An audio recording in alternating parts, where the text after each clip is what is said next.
ना हो, दिलवा के समझैब ना हो। तू छोड़ के गइलू जब से, आँखियन से नीर रुकैब ना हो। याद तोहार आवेला सजनी, रात भर नींद ना आवे। टूटल दिल के कोना कोना बस तोहरे के पुकारे। जवन सपना सजवले रहनी सब सपना टूट गए। हाथ में हाथ रहे जे तोहारो ही हाथ से छूट गइल। कहले रहू साथ निभैबू, जन्म जन्म के साथी। आज अकेले छोड़ के गइलू, काहे बन गइलू परदेसी। तोहेरा बिना जियब ना हो, दिलवा के समझैब ना हो। तू छोड़ के गइलू जब से, आँखियन से नीर रुकैब ना हो।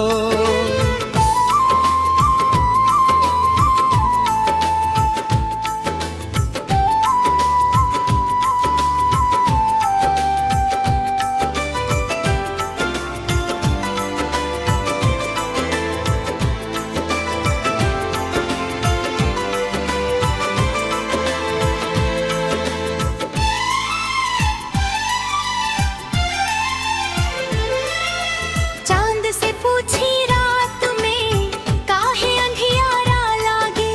हवा चले त तोहार खुशबू दिलवा के औरी सतावे।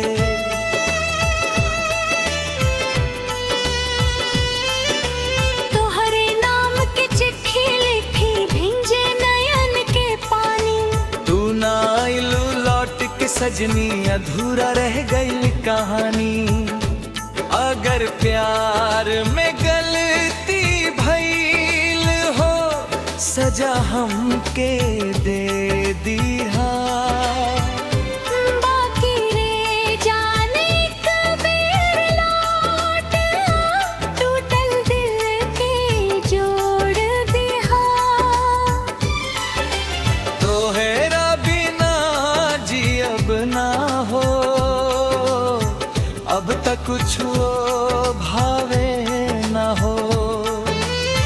तू ही रहे दिल के दुनिया, तोहरा बिना कुछ चाहिए ना हो।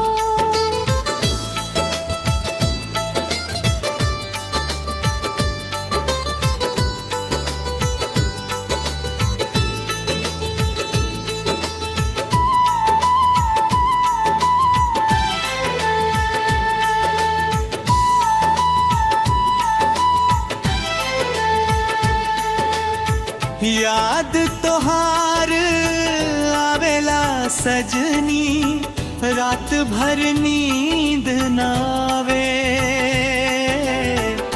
टूटल दिल के कोना कोना आज तोहरे के पुकारे।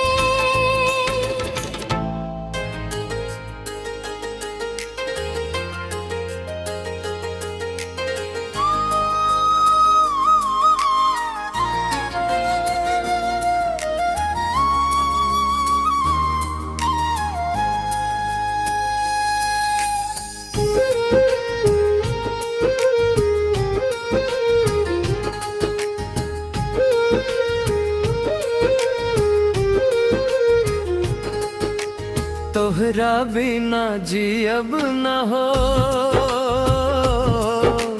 दिलवा के समझैब ना हो।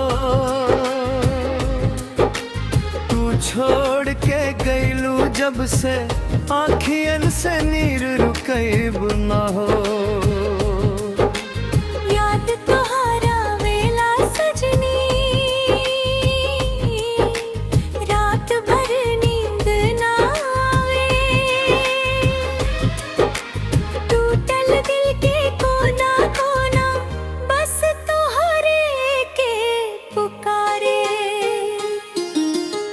जवन सपना सजवल रहनी सब सपना टूट गई।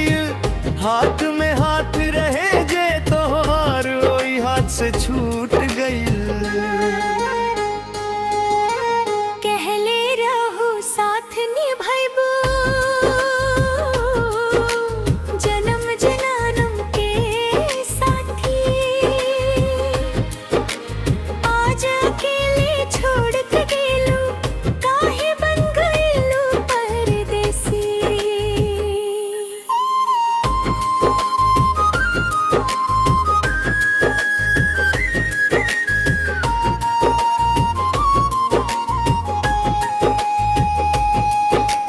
तोहरा बिना जी अब न हो, दिलवा के समझैब न हो। तू छोड़ के गइलू जब से आँखियन से नीर रुकैब न हो। चांद से पूछी रात में काहे अंधियारा लागे। हवा चले तो हर खुशबू दिलवा के औरी सतावे। तोहरे नाम पे चिट्ठी लिखी भीजे नयन के पानी। तू ना आइलू लौट के सजनी अधूरा रह गई कहानी। अगर प्यार में गलती भइल हो सजा हमके दे दिया। बाकी रे जने एक बेर लौट आ टूटल दिल के जोड़ दिया। तोहरा बिना जी अब ना हो, अब तो कुछ भावे ना हो। तू ही रहली दिल के दुनिया, तोहरा बिना कुछ चाही ना हो। याद तोहार आवेला सजनी, रात भर नींद ना आवे। टूटल दिल के कोना कोना आजो तोहरे के पुकारे।